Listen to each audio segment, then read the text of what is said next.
This segment brought to you by Gutierrez Law Firm.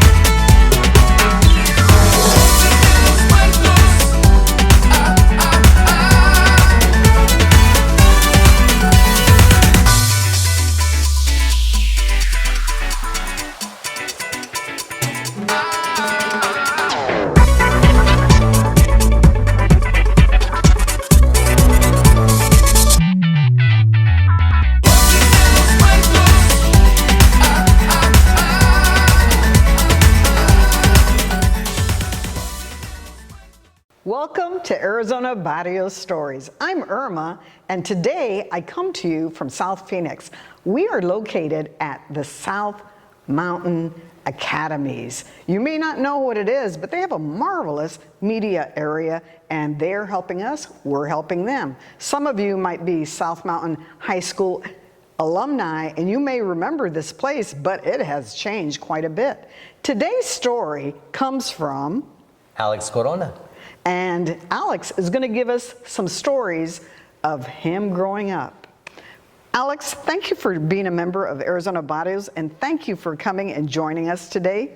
I would like for you to take us back a little bit and tell us, where did you grow up?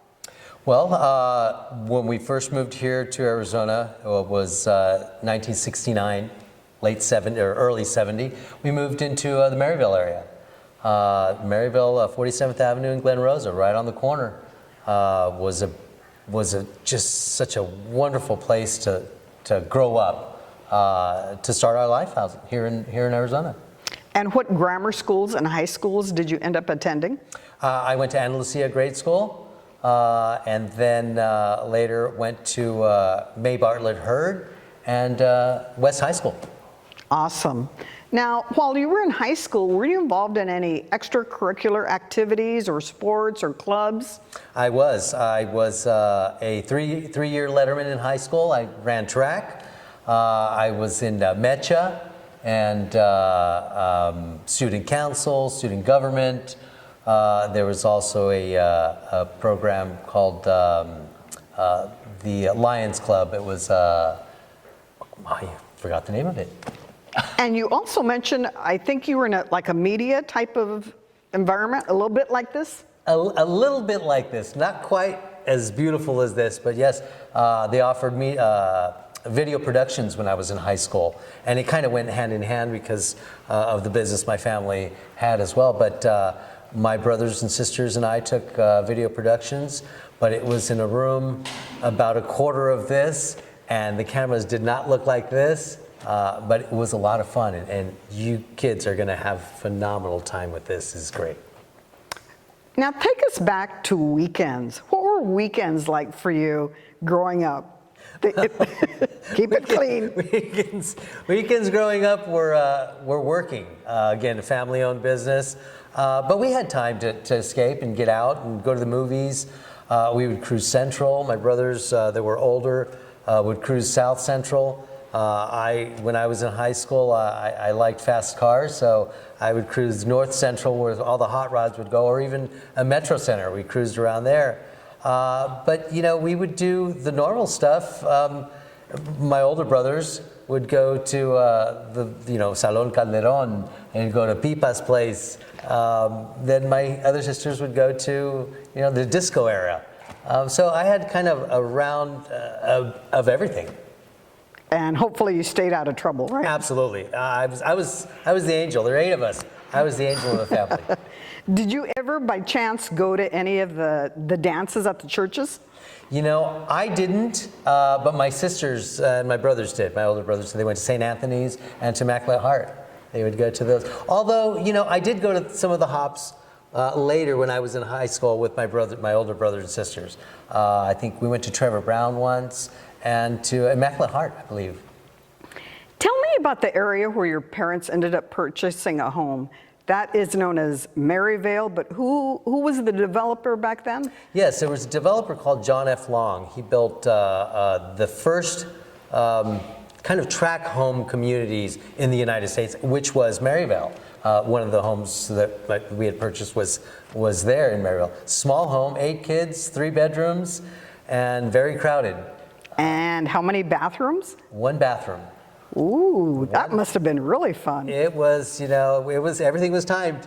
It was timed. There was a line right outside the bathroom door. But, at the time, we really we didn't mind. We really didn't know much. We didn't know better than that. In other words, not in a bad way, but we were happy. It was how we lived. It was okay. Now, also, I would like you to think back. Were there any obstacles that you had to overcome as you were growing up?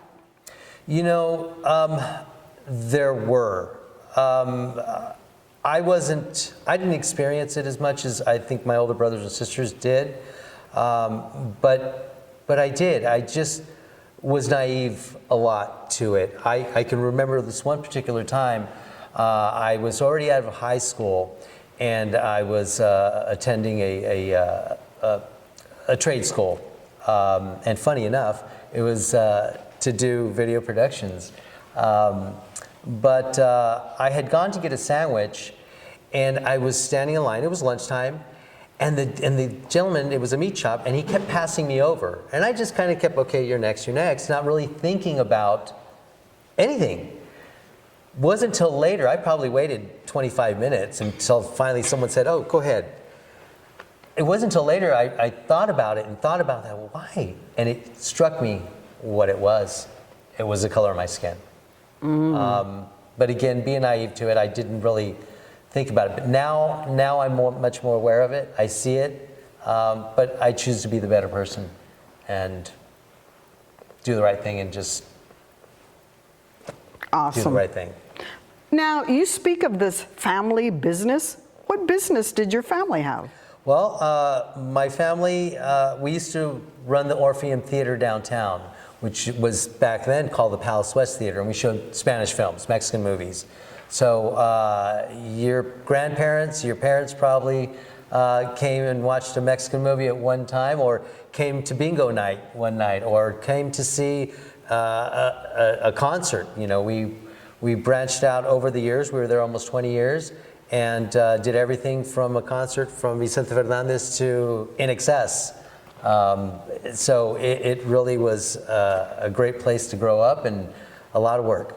And with 8 of you, I'm sure you were assigned different jobs within the theater? Yes, absolutely. My first job, I was 8 years old, and my job was to sweep popcorn. My sister, Yay! sweeping popcorn, that's what we did. And as we grow older, if you ever go into the Orpheum Theater, there's doors that open up onto like a patio. It's just to the west. Anyways, there's doors that open. But our job was to hurry and close those doors before people on the outside could sneak in and come and watch a movie for free. So we'd have to run at intermission when people were leaving. We would run and close those doors. So you were like a bouncer. Yeah, that's a very small bouncer. We all had a job, and then through the years, we acquired more movie theaters. So at one time, I guess you could call us the Mexican Harkins theaters of Phoenix, because we had 4 movie theaters, and at every movie theater we had a record shop as well, because most Mexican movies or Latin movie stars are a singer, or if you're a singer, you're usually a movie star. So it made sense to open up a record shop and sell records and tapes and 8-tracks and all those good things. And so would any of those singers come and visit you guys? They would. They would come, and my father was a producer of entertainment. He and another gentleman here in Phoenix, he owned Calderon Ballroom, Leonardo Calderon. He and my father were the first Hispanic promoters to do a dance at the Civic Plaza back in the early 70s. So that's kind of what we did. And so we would bring movie stars from time to time, singers, Vicente Fernandez, Lola Beltran, Juan Gabriel, brought him in, I think, 74, and he was about 18 years old. So we were fortunate to have a business that allowed us to interact with those type of entertainers and bring them to our communities here. Tell me more about this record shop. A record is a round disc. A round disc made of vinyl. Absolutely. And I think they're coming back now. We would sell what we call LPs, and they were big like this, then 45s and 8 tracks. They don't use 8-track anymore, or even cassettes anymore, not even CDs really. But those were some of the things that we sold. And what are you doing now? I mean, well, now full time we own a property called Corona Ranch. Used to be called Lienzo Charro El Herradero, and we do charreadas, weddings, you name it. We pretty much do it. A lot of private events, a lot of corporations come to the valley. We host there. We do everything from food and beverage. What do you want? We'll make it happen for you. wow, that sounds really, and I'm sure COVID has probably taken some of the. It has, it was very, last year was very tough on us. Our capacity is typically about 6,000 people. During COVID, our capacity was 800. But we were able to figure out a way to operate, still stay relevant, because we have so much outdoor space. And thank goodness for that. We were able to survive and continue to be here, and hopefully for another 50 years. Alex, thank you for taking us down memory lane. And I want to let the viewers know that you have something coming up pretty soon. And you're going to want to stay tuned to what Alex has, probably in a couple of months. I want to thank you for visiting us today. Thank you, Irma. Thank you for having me. Thank you, Arizona Barrios Stories. It was a pleasure, and keep telling us your stories. Thank you for being a part of Arizona Barrios Stories. Thank you for sharing your pictures, your stories. Everybody has a story. And stay tuned for the Corona family and what they have to share with us. From South Mountain High School, thank you.